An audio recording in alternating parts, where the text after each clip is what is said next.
جیسا کہ آپ احباب کو علم ہے، ہماری سلسلہ وار گفتگو کی یہ چوتھی نشست حضرت علی رضی اللہ تعالی عنہ کے مناقب اور فضائل اور ان کی زندگی کے حوالے سے ہے۔ تو حضرت علی رضی اللہ تعالی عنہ کو بہت سی امتیازی خصوصیات سے اللہ رب العزت نے نوازا جو دیگر صحابہ اکرام کے حصہ میں نہیں آئیں، اور یہ اس کا کرم ہے اور یہ اس کا فضل ہے۔ جیسا کہ میں نے ابتدا میں بھی آپ کے سامنے یہ بات گوش گزار کی تھی، بات کو سمجھنے کے لیے میں دوبارہ اس کو آپ کے سامنے دہرا دیتا ہوں کہ اللہ تبارک و تعالی نے انبیاء اکرام کو ایک دوسرے پر مختلف اعتبار سے فضیلتوں سے نوازا ہے، لیکن رسول اللہ صلی اللہ علیہ وآلہ وسلم نے اپنے ماننے والے اپنے امتیوں کو اس بات سے آگاہ کر دیا کہ میری شان کو بلند کرتے ہوئے کہیں ایسا نہ ہو کہ میرے مقابلے میں کسی دوسرے نبی کی شان میں کمی کر دینا۔ نبی صلی اللہ علیہ وآلہ وسلم کی فضیلت اپنی جگہ ہے، آپ خاتم النبیین امام الانبیاء ہیں، مگر مقابلہ کر کے حضرت موسیٰ علیہ السلام کو مقابلے میں رکھ کے موسیٰ علیہ السلام کو ان کے مقام سے نیچے کرنے کی اسلام ہمیں اجازت نہیں دیتا۔ اسی طرح صحابہ اکرام کے مابین بھی جو فضیلتیں اللہ نے انہیں عطا کی ہیں وہ اپنی جگہ برقرار ہیں، لیکن ایک صحابی کے مقابلے میں دوسرے صحابی کو رکھ کے اس کو اس کے مقام سے نیچا کرنے کی کوشش نہیں کرنی چاہیے۔ ہر ایک کو اللہ نے مختلف صلاحیتوں سے نوازا تھا، اور اس نے اپنی صلاحیتوں کو بروئے کار لاتے ہوئے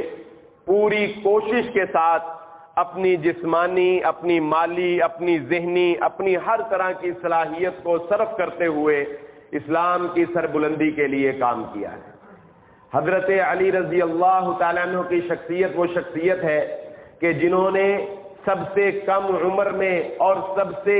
کم سن عمر میں سب سے پہلے رسول اللہ صلی اللہ علیہ وآلہ وسلم کی دعوت پر لبیک کہا ہے۔ مکہ میں سب سے پہلے جس نے محمد الرسول اللہ صلی اللہ علیہ وآلہ وسلم کے ساتھ نماز ادا کی ہے وہ حضرت علی رضی اللہ تعالیٰ عنہ کی شخصیت ہے۔ حضرت علی رضی اللہ تعالیٰ عنہ کو ایک تو یہ سعادت بھی حاصل ہے کہ وہ آپ محمد صلی اللہ علیہ وآلہ وسلم کے داماد ہیں، اور آپ کی سب سے پیاری بیٹی حضرت فاطمہ الزہرا رضی اللہ تعالی عنہا ان کے خامد ہیں، اور اس کے ساتھ ساتھ آپ کے چچا کے بیٹے بھی ہیں، وہ چچا کہ جو اگرچہ ایمان تو نہ لائے مگر ان کی زندگی میں کوئی بھی محمد صلی اللہ علیہ وآلہ وسلم کو میلی آنکھ سے نہ دیکھ سکا تھا۔ حضرت علی رضی اللہ تعالیٰ عنہ کے بارے میں ہی رسول اللہ صلی اللہ علیہ وآلہ وسلم نے فرمایا تھا کہ علی تجھے میں یہ شرف دیتا ہوں، یہ مقام دیتا ہوں کہ جو شخص مومن ہوگا وہ علی سے محبت کرتا ہوگا، اور جو علی سے بغض رکھتا ہوگا وہ منافق ہوگا۔ علی سے محبت ایمان ہے، اور علی رضی اللہ تعالی عنہ سے بغض رکھنا یہ نفاق ہے۔ رسول اللہ صلی اللہ علیہ وآلہ وسلم جس وقت ہجرت کر کے مدینہ میں گئے ہیں تو اپنے بستر پر جس کو لٹا کر گئے اور اپنی امانتیں جن کے سپرد کر کے گئے کہ میرے بعد یہ امانتیں لوگوں کے حوالے کر کے مدینے چلے آنا، وہ حضرت علی رضی اللہ تعالیٰ عنہ کی شخصیت ہے۔ تمام غزوات میں جم کر ڈٹ کر دشمن کا مقابلہ کیا ہے، اور وہ غزوہ جس میں کہ صحابہ کے قدم اکھڑ بھی گئے تھے، مگر حضرت علی رضی اللہ تعالی عنہ کو یہ سعادت حاصل ہے کہ اس میدان احد میں بھی جم کر جو لڑے ہیں تو وہ حضرت علی رضی اللہ تعالی عنہ کا شمار بھی ان میں ہوتا ہے۔ جنگ کے سب سے پہلے آگے ہونے والوں میں حضرت علی رضی اللہ تعالی عنہ کا شمار ہوتا ہے، اور اس حیثیت سے آپ کو نمایاں خصوصیت حاصل ہے کہ وہ قلعہ جو کہ مضبوط ترین قلعہ تھا اور مسلمان اس کی فتح کے لیے پریشان تھے، وہ فتح نہیں ہو رہا تھا۔ محمد صلی اللہ علیہ وآلہ وسلم نے اعلان کیا، کل میں جھنڈا، میں علم جس کے ہاتھ میں تھما دوں گا، اللہ تبارک و تعالی اس کے ہاتھ سے اس خیبر کے قلعہ کو فتح نصیب فرما دیں گے۔ یہ وہ لمحہ تھا کہ جب وہ رات ان صحابہ اکرام کے لیے بڑی طویل تھی کہ جب ہر شخص، ہر صحابی، ہر مجاہد، ہر سپاہی، ہر سپہ سالار جو محمد صلی اللہ علیہ وآلہ وسلم کے ساتھ خیبر کے قلعے کے محاصرے پہ موجود تھا، اپنے اندر جوش ایمان رکھتا تھا، شوق شہادت رکھتا تھا، غازی بننے کا شوق تھا، اور اس کو یہ پتا تھا کہ یہ انتخاب اللہ کی جانب سے ہوگا۔ محمد صلی اللہ علیہ وآلہ وسلم جس کے ہاتھ میں علم پکڑائیں گے، یہ بڑی سعادت کی بات ہوگی۔ ہر شخص یہ خواہش رکھتا تھا کہ کاش کہ وہ علم اس کے ہاتھ میں تھما دیا جائے، کاش کہ یہ شرف، کاش کہ یہ عہدہ، کاش کہ یہ خوش نصیبی اس کے حصے میں آ جائے۔ اور اگلا دن جب سورج طلوع ہوا تو محمد صلی اللہ علیہ وآلہ وسلم نے پوچھا کہ علی کہاں پر ہیں؟ وہ نظر نہیں آ رہے۔ کہا ان کی آنکھوں میں درد ہے، وہ اپنے درد کی وجہ سے تشریف نہیں لا سکے۔ نبی صلی اللہ علیہ وآلہ وسلم نے بلایا، اپنے لعاب مبارک کو آپ کی آنکھوں پر لگایا اور وہ درد جاتا رہا، اور اللہ تبارک و تعالی نے فاتح خیبر جس کو بنایا وہ حضرت علی رضی اللہ تعالیٰ عنہ کی شخصیت۔ فاتح خیبر جس کو بنایا وہ حضرت علی رضی اللہ تعالیٰ عنہ کی شخصیت ہی ہے۔ اور غزوہ تبوک کے مقام پر یہ ایک ہی ایسا غزوہ ہوا کہ جس میں حضرت علی رضی اللہ تعالیٰ عنہ نبی صلی اللہ علیہ وآلہ وسلم کے ساتھ میدان جنگ میں موجود نہ تھے، مگر یہ ان کی اپنی مرضی سے نہ تھا، یہ ان کی اپنی مرضی سے نہ تھا، یہ بھی مرضی تھی تو محمد الرسول اللہ صلی اللہ علیہ وآلہ وسلم کا حکم تھا۔ اور جس وقت آپ کو پتا چلا، کس کو؟ حضرت علی رضی اللہ تعالیٰ عنہ کو پتا چلا کہ مجھے نبی صلی اللہ علیہ وآلہ وسلم نے غزوہ تبوک پر ساتھ نہیں لے کر جانا، مجھے مدینہ میں اپنے ازواج مطہرات کے پاس اور مسلمانوں کے بچوں اور عورتوں کے پاس نگران بنا کر جانا ہے۔ تو حضرت علی رضی اللہ تعالیٰ عنہ پریشان ہوئے، پریشانی کو دور کرنے کے لیے محمد صلی اللہ علیہ وسلم سے پوچھا، اے اللہ کے نبی صلی اللہ علیہ وسلم، کیا مجھ سے کوئی کوتاہی، کوئی غلطی ہو گئی ہے؟ مجھ میں کوئی کمی آ گئی ہے؟ میرے ایمان میں کوئی آپ نے رخنہ دیکھ لیا کہ جس کی وجہ سے مجھے آپ کی معیت، آپ کا ساتھ جو ہے وہ نہیں مل رہا؟ نبی صلی اللہ علیہ وسلم نے فرمایا، علی کیا تو اس بات سے خوش نہیں ہے کہ تجھے وہ مقام دیا جائے جو موسیٰ علیہ السلام کے بعد جب وہ کوہ طور پر گئے تھے اللہ تبارک و تعالیٰ نے حضرت ہارون علیہ السلام کو دیا تھا؟ ہاں لیکن میرے بعد کوئی نبی نہیں۔ حضرت موسیٰ علیہ السلام کے بھائی حضرت ہارون بھی نبی تھے۔ نبی صلی اللہ علیہ وسلم نے فرمایا میرے بعد کوئی نبی نہیں ہے، مگر آپ کا مقام مدینہ میں وہی مقام ہے جو موسیٰ علیہ السلام کے کوہ طور پر چلے جانے کے بعد پیچھے وادی سینا میں رہنے والے حضرت ہارون علیہ السلام کا مقام تھا۔ اور یہی وجہ ہے کہ جس وقت مہاجرین ہجرت کر کے مدینہ چلے گئے، رسول اللہ صلی اللہ علیہ وآلہ وسلم نے تمام صحابہ اکرام کے درمیان بھائی چارہ قائم کیا ہے۔ یہ بھائی چارے کی تاریخ انسانی میں، تاریخ اسلامی میں نہیں، میں کہتا تاریخ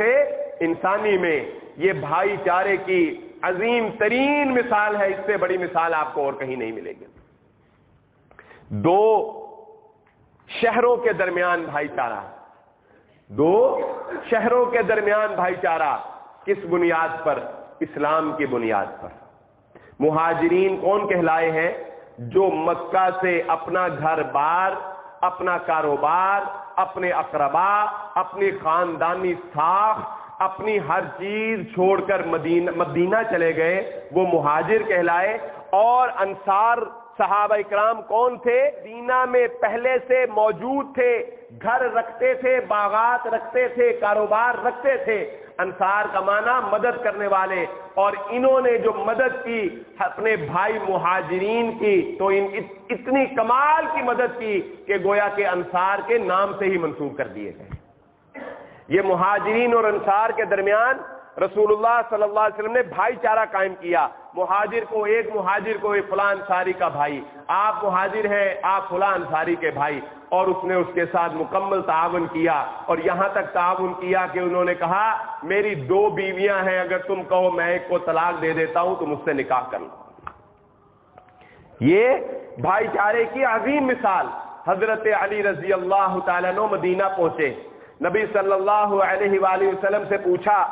اے اللہ کے نبی صلی اللہ علیہ وسلم، آپ نے مہاجر اور انصار صحابہ اکرام کے درمیان بھائی چارہ تو قائم کر دیا ہے، مگر علی کو کس کا بھائی قرار دیا ہے؟ محمد الرسول اللہ صلی اللہ علیہ وسلم نے فرمایا، علی خوش ہو جاؤ کہ آج کے بعد تمہارا اور میرا بھائی چارہ قائم ہو گیا، علی میرے بھائی قرار پائے ہیں۔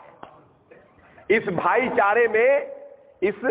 چارے میں محمد صلی اللہ علیہ وآلہ وسلم نے جن کو اپنا بھائی بنایا اور حضرت علی رضی اللہ تعالیٰ عنہ کے جو بھائی بنے وہ محمد صلی اللہ علیہ وسلم تھے، اور محمد صلی اللہ علیہ وسلم کے جو بھائی بنے وہ حضرت علی رضی اللہ تعالیٰ عنہ تھے۔ اور آپ سے محبت کا اظہار جو حضرت علی رضی اللہ تعالیٰ عنہ سے محبت تھی محمد صلی اللہ علیہ وسلم کو، اس کا اظہار اس حدیث مبارک سے بھی ہو جاتا ہے کہ جب نبی صلی اللہ علیہ وآلہ وسلم نے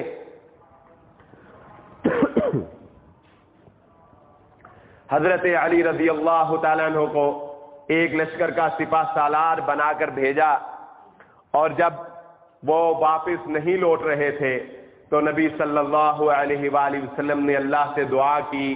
اے اللہ مجھے اس وقت تک زندہ رکھنا جب تک کہ میں علی کو واپس آ کے علی کے چہرے کو نہ دیکھ لوں، رضی اللہ تعالی عنہ۔ یہ حضرت علی رضی اللہ تعالیٰ عنہ کا مقام ہے، اور آپ علم میں، فصاحت میں، بلاغت میں، خطابت میں تمام صحابہ کرام کے درمیان ایک امتیازی حیثیت رکھتے تھے۔ آپ کا فہم دین کے معاملے میں کہ جس وقت حضرت امیر معاویہ رضی اللہ تعالی عنہ سے ایک شخص نے کسی مسئلے کے بارے میں پوچھا تو امیر معاویہ رضی اللہ تعالی عنہ نے کہا کہ تمہیں اس کے بارے میں بہت بہتر جو ہستی بتا سکتی ہیں وہ حضرت علی رضی اللہ تعالیٰ عنہ ہیں، ان کے پاس چلے جاؤ۔ وہ شخص کہنے لگا چاپلوسی کے انداز میں کہ نہیں، ہمیں تو آپ کی آواز میٹھی لگتی ہے، ہم نے آپ سے ہی اس مسئلے کا حل جواب جو ہے وہ چاہیے۔ تو حضرت امیر معاویہ رضی اللہ تعالیٰ عنہ سختی سے کہنے لگے کیا تمہیں علی کے مقام کا نہیں پتا؟ انہوں نے جو قربت محمد صلی اللہ علیہ وآلہ وسلم سے پائی ہے، اور جو علمی وسوخ، جو علم میں مہارت اور جو علم میں کمال حضرت علی رضی اللہ تعالیٰ عنہ کو ہے، وہ کسی اور کو حاصل نہیں ہے۔ خود حضرت علی رضی اللہ تعالیٰ عنہ فرماتے ہیں کہ مجھ سے قرآن مجید کے بارے میں پوچھ لیا کرو، کیونکہ علی جانتے ہیں کہ کون سی آیت کا شان نزول کیا ہے، کون سی آیت کب نازل ہوئی، کہاں پر نازل ہوئی، دن میں نازل ہوئی، رات میں نازل ہوئی، پہاڑ پہ نازل ہوئی، میدان میں نازل ہوئی، مقیم سے تب نازل ہوئی، مسافر سے تب نازل ہوئی، کون سی آیت کب کس وقت نازل ہوئی، اس کا شان نزول حضرت علی فرماتے ہیں میں جانتا ہوں۔ قرآن کے متعلق ایسا کوئی سوال ہو تو علی رضی اللہ تعالیٰ عنہ سے پوچھ لیا کرو۔ رسول اللہ صلی اللہ علیہ وآلہ وسلم نے اس کی نشاندہی بھی فرمائی کہ میں علم کا شہر اور اس کا دروازہ حضرت علی رضی اللہ تعالیٰ عنہ، وہ علم جو دین کا علم تھا، اور اس کی مثال حضرت عمر ابن خطاب رضی اللہ تعالیٰ عنہ کے دور کے ایک واقعے سے بھی ہو جاتی ہے، وہ بھی آپ کو سمجھا دوں۔ حضرت عمر رضی اللہ تعالیٰ عنہ کے دور میں ایک عورت نکاح کیا، نکاح کے 6 ماہ بعد اللہ نے اسے اولاد سے نوازا۔ نکاح کے 6 ماہ بعد اللہ نے اسے اولاد سے نواز دیا۔ لوگوں نے مقدمہ حضرت عمر رضی اللہ تعالیٰ عنہ کی عدالت میں پیش کر دیا، اس پہ حد لگے گی۔ حد لگے گی کیوں؟ کیونکہ یہ اس کا بچہ نہیں ہے جس سے اس کا نکاح ہوا ہے، قبل الوقت ہے۔ حضرت عمر رضی اللہ تعالیٰ عنہ نے فیصلہ سنا دیا، قرآن میں موجود ہے، یاد رکھ لیجئے بات، چلے اس پہ بعد میں گفتگو کرتے ہیں۔ فیصلہ سنا دیا، اس عورت پر حد لگے گی۔ حضرت علی رضی اللہ تعالیٰ عنہ کو پتا چلا یہ کیا فیصلہ سنا دیا ہے، کہا اس کو واپس لے جاؤ۔ امیر المؤمنین حضرت عمر ابن خطاب رضی اللہ تعالیٰ عنہ کو کے پاس گئے، مجلس مشاورت کو بلایا اور بٹھا کر یہ سمجھایا کہ دیکھو قرآن کہتا ہے حملہ وفصالہ 30 شہرا، اس کا حمل اور اس کے دودھ چھڑانے کی مدت 30 ماہ، کتنی بنی؟ 2.5 سال۔ اور قرآن ہی دوسرے مقام پہ سورہ بقرہ میں کہتا ہے کہ جو ماں باپ اپنے بچوں کو دودھ پلانا چاہتی ہیں وہ 2 سال دودھ پلا سکتی ہیں، 2 سال سے زیادہ رضاعت نہیں کی جا سکتی۔ مدت رضاعت کتنی ہوئی؟ 2 سال۔ حملہ وفصالہ، حمل اور دودھ چھڑانے کی مدت ملا کر جو اللہ نے بیان کی وہ کتنی بیان کی؟ 30 ماہ۔ اور 30 ماہ میں سے 2 سال دودھ کی مدت کے نکال دیے جائیں تو باقی حمل کے کتنے رہ گئے؟ 6 ماہ۔ حضرت علی رضی اللہ تعالی نے فرمایا قرآن کہتا ہے حمل 6 ماہ کا بھی ہو سکتا ہے، اس عورت پر حد نہیں نافذ کی جا سکتی۔ یہ صحابہ اکرام کی فہم و فراست ہے، اور اللہ تبارک و تعالی یہ سمجھانا بھی چاہتے ہیں کہ سب کچھ سامنے پڑا بھی ہوتا ہے لیکن انسان نہیں سمجھ سکتا، انسان غلطی کھا جاتا ہے، غلطی ہو جاتی ہے، قاضیوں سے ہو جاتی ہے۔ محمد الرسول اللہ صلی اللہ علیہ وآلہ وسلم کو اللہ تبارک و تعالی نے انبیاء کو معصوم عن الخطا بنایا ہے، آپ کو وحی کے ذریعے سے پہلے مطلع کر دیا جاتا تھا، اس کے باوجود حضرت محمد صلی اللہ علیہ وآلہ وسلم کے سامنے جب 2 شخص اپنے زمین کے جھگڑے کے مسئلے کو لے کر آئے تو نبی صلی اللہ علیہ وآلہ وسلم نے ان کو متنبہ کرتے ہوئے یہ ارشاد فرمایا تھا کہ دیکھو ممکن ہے کہ تم میں سے کوئی اپنی بات کو خوش اسلوبی سے بیان کرنے کی وجہ سے، اپنی بات کو ملمہ ساز کرنے کی وجہ سے مجھ سے اپنے حق میں فیصلہ کروا لے، لیکن یاد رکھ لو اس دنیا کے فیصلے سے فیصلہ نہیں ہو جاتا۔ جس نے اپنے بھائی کی بالش برابر زمین پر بھی قبضہ کیا اس نے جہنم کا ٹکڑا اپنے لیے خرید لیا۔ دنیا کا فیصلہ اپنے حق میں کروا لینے سے فیصلہ حق میں نہیں ہو جاتا۔ حضرت علی رضی اللہ تعالیٰ عنہ کو نبی صلی اللہ علیہ وآلہ وسلم نے یمن کا قاضی بنا کر بھیجا، یمن کا قاضی بنایا حضرت علی رضی اللہ تعالیٰ عنہ کو۔ حضرت علی کہنے لگے اللہ کے نبی صلی اللہ علیہ وآلہ وسلم اتنی چھوٹی عمر میں کیا لوگوں کے درمیان فیصلہ کرنے کی صلاحیت مجھ میں ہے؟ نبی صلی اللہ علیہ وآلہ وسلم نے اللہ کی طرف ہاتھوں کو اٹھا لیا، دعا گو ہو گئے، کہا اے اللہ علی کے دل کو مضبوط کر دے اور علی کو فیصلہ کرنے میں مضبوطی عطا فرما۔ حضرت علی رضی اللہ تعالیٰ عنہ فرماتے ہیں آج کی اس دعا کرنے کے بعد مجھے کبھی بھی 2 آدمیوں کے درمیان فیصلہ کرتے ہوئے دشواری محسوس نہیں ہوئی۔ حضرت علی رضی اللہ تعالیٰ عنہ بیمار ہیں، نبی صلی اللہ علیہ وآلہ وسلم تیمارداری کے لیے گئے ہیں۔ حضرت علی رضی اللہ تعالیٰ عنہ دعا کر رہے ہیں اے اللہ اگر یہ بیماری یہ میرے لیے یہ موت کی بیماری ہے، مرض الموت ہے تو مجھے راحت عطا فرما، اور اگر یہ بیماری جو ہے یہ میری زندگی میں میری زندگی باقی ہے تو مجھے صبر عطا فرما۔ نبی صلی اللہ علیہ وآلہ وسلم نے سنا، نبی صلی اللہ علیہ وسلم نے کہا دوبارہ دہراؤ، آپ نے اپنے الفاظ کو دوبارہ دہرایا۔ نبی صلی اللہ علیہ وآلہ وسلم نے اسی وقت حضرت علی رضی اللہ تعالیٰ عنہ کی شفا کے لیے دعا کی اللہ سے۔ حضرت علی فرماتے ہیں میں اسی وقت صحت مند ہو گیا، اور آپ کی دعا کی یہ فضیلت تھی، آپ کی دعا کی یہ برکت تھی کہ حضرت علی فرماتے ہیں میں اس کے بعد پھر کبھی دوبارہ بیمار نہیں ہوا۔ نبی صلی اللہ علیہ وآلہ وسلم نے جس وقت مسجد نبوی میں دیکھا، اور حضرت علی رضی اللہ تعالیٰ عنہ کو بھی یہ لقب بہت پسند تھا کہ جس وقت مسجد نبوی میں حضرت علی رضی اللہ تعالیٰ عنہ لیٹے ہوئے تھے، آپ کی کمر مبارک پر مٹی، مسجد نبوی کی مٹی جو ہے وہ لگی ہوئی، نبی صلی اللہ علیہ وآلہ وسلم نے دیکھا اور پیار سے آپ کو ہلا کر کہا یا ابا تراب، اے ابو تراب، اے مٹی کے باپ، عربی محاوروں میں، اور یہ لقب حضرت علی کو بہت پسند آیا، اور اس کے بعد آپ کو جس لقب سے جانا جانے لگا وہ ابو تراب کا لقب ہی تھا۔ ابو تراب کے لقب سے ہی پھر آپ کو جانا جانے لگا۔ حضرت علی رضی اللہ تعالیٰ عنہ کی یہ فضیلت، یہ فضائل اور یہ مناقب، اور وہ حدیث بھی آج کے اس دور کے حوالے سے بہت صحیح ہے کہ نبی صلی اللہ علیہ وآلہ وسلم نے فرمایا علی میری امت میں آپ کی مثال وہ ہے جو قوم بنی اسرائیل میں حضرت عیسیٰ علیہ السلام کی مثال ہے۔ کس طرح؟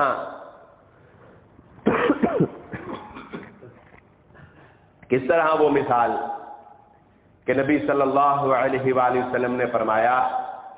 حضرت عیسیٰ علیہ السلام سے ایک گروہ نے بغض رکھا، نفرت کی، دشمنی رکھی، اور اس دشمنی کو اتنا بڑھایا کہ بڑھاتے بڑھاتے اپنے تئیں انہوں نے حضرت عیسیٰ علیہ السلام کو سولی چڑھا دیا۔ اور دوسری طرف یہ افراط و تفریط ہے، یہ غلو ہے کہ دوسری طرف آپ کے پیروکار نے، آپ کو ماننے والوں نے آپ کو اتنا بلند کیا کہ حضرت عیسیٰ علیہ السلام کو اللہ کا بیٹا بنایا، اور اللہ کے بیٹے پر بھی اکتفا نہیں کیا بلکہ تین میں تیسرا خدا ہی بنا دیا۔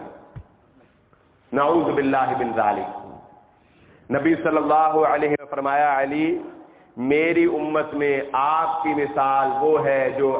بنی اسرائیل میں حضرت عیسیٰ علیہ السلام کی مثال ہے۔ اور یہ آج نہیں،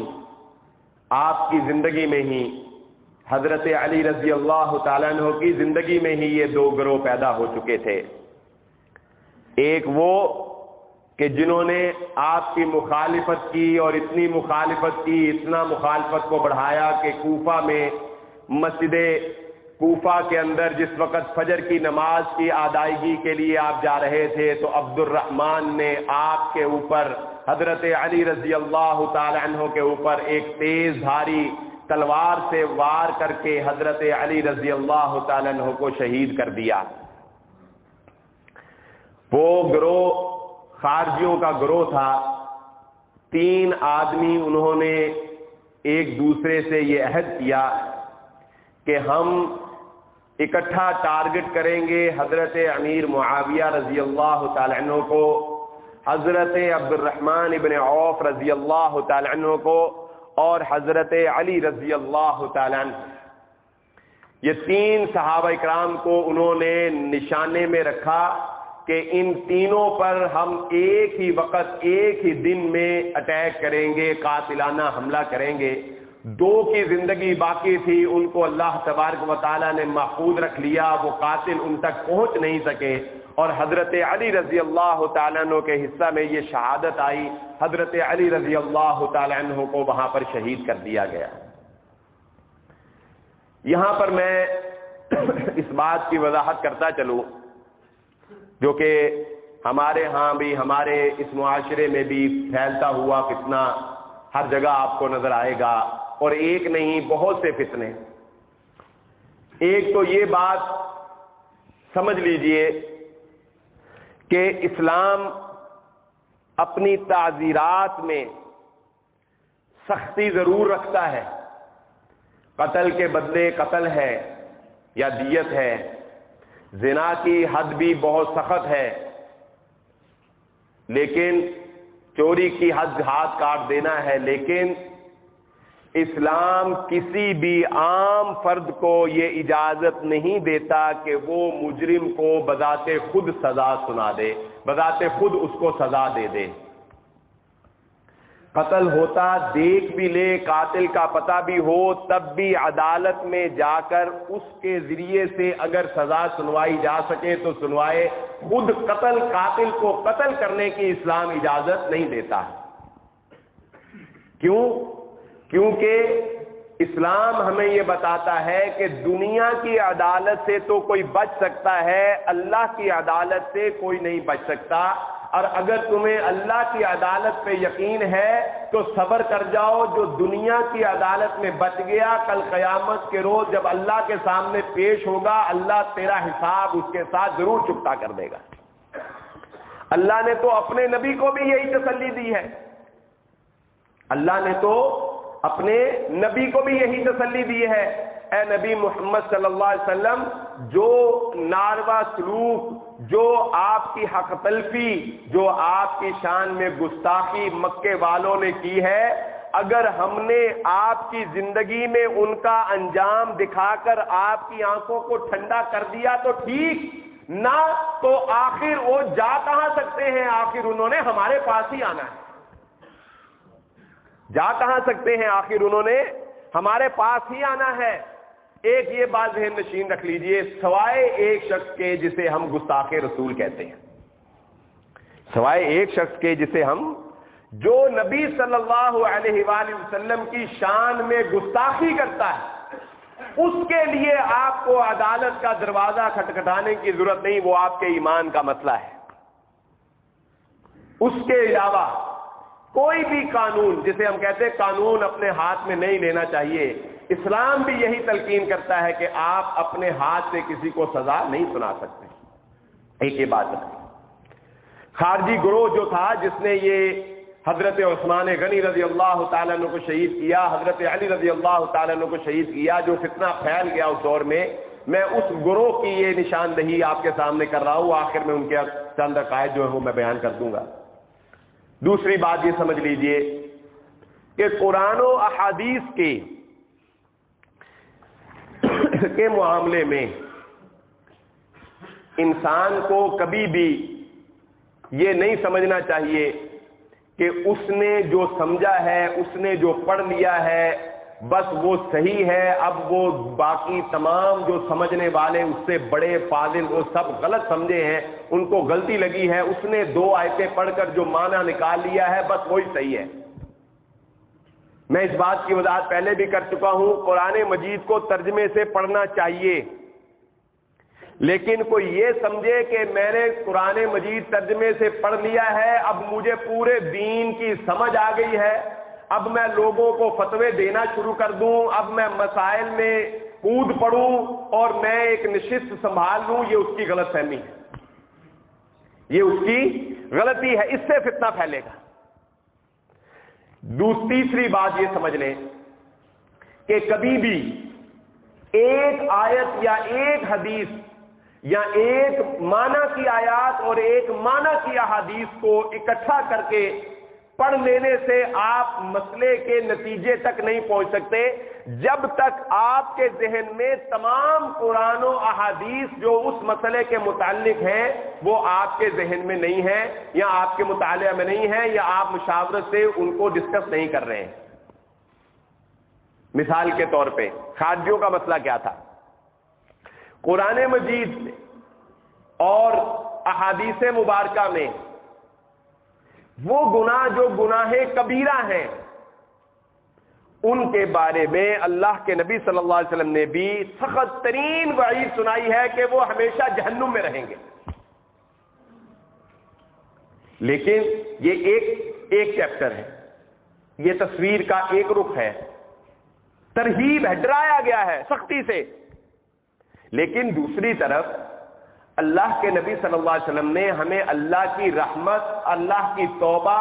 جو انسان اللہ سے کرتا ہے اس کی قبولیت کا بھی درس دیا ہے اور ہمیں کلمہ لا الہ الا اللہ اس کی فضیلت بھی بتائی ہے کہ جو کلمہ لا الہ الا اللہ محمد رسول اللہ سچے دل سے پڑھتا ہے، اس سے غلطی ہو بھی جائے اللہ سے معافی مانگ لے، اللہ معاف کر دینے والا ہے،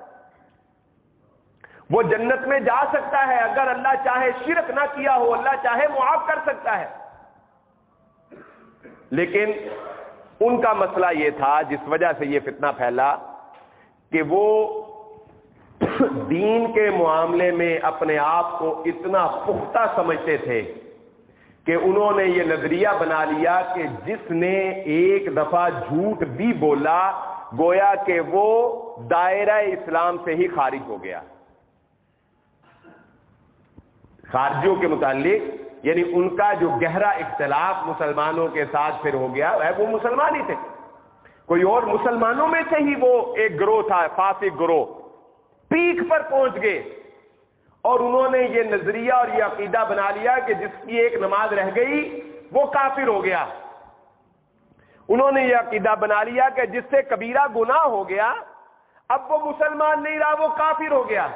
اور اس کے بعد یہ غلطی انہوں نے کی کہ اس کو کافر سمجھ کے قانون کو اپنے ہاتھ میں لیا اور بغیر اس کے مقام اور مرتبے کو اور اس کی فضیلت کو اور اس کے مناقب کو دیکھے اس کے اوپر چڑھائی کر دی، اس کے اوپر حملہ کر دیا۔ لہذا یہ فتنہ جو اس دور میں پھیلا، اس دور کے جو فتنے پھیلے اس کے جو بنیادی اسباب میں وہ اس فاسق گروہ کے جو بنیادی عقائد میں تھے، یہ میں نے آپ کے سامنے۔ تو یہ قرآن و احادیث کو سمجھنا یہ بہت ضروری چیز ہے، لیکن صحیح فہم ہونا اور چیز ہے، اور اس کو پڑھ لینا، اس پر عمل کرنا، عمل کے اندر آ جانا یہ اور چیز ہے۔ فتنوں سے ہمیشہ بچیں۔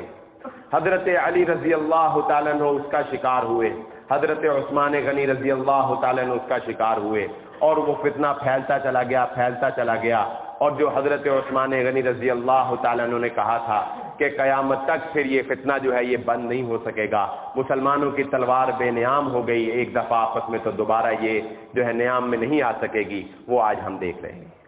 اللہ تبارک و تعالیٰ سے دعا ہے اللہ تبارک و تعالیٰ ان عظیم ہستیوں کے درجات میں بلندی عطا فرمائے۔ اللہ تبارک و تعالیٰ ہمیں ان کی سیرت کو اپنانے کی، ان سے محبت کرنے کی توفیق عطا فرمائے۔ اللہ تبارک و تعالیٰ ہمیں ان فتنوں سے جو اسلام کے خلاف فتنے چل رہے ہیں، اللہ تبارک و تعالیٰ ان فتنوں سے ہمیں محفوظ فرمائے۔ وما علی الا البلاغ۔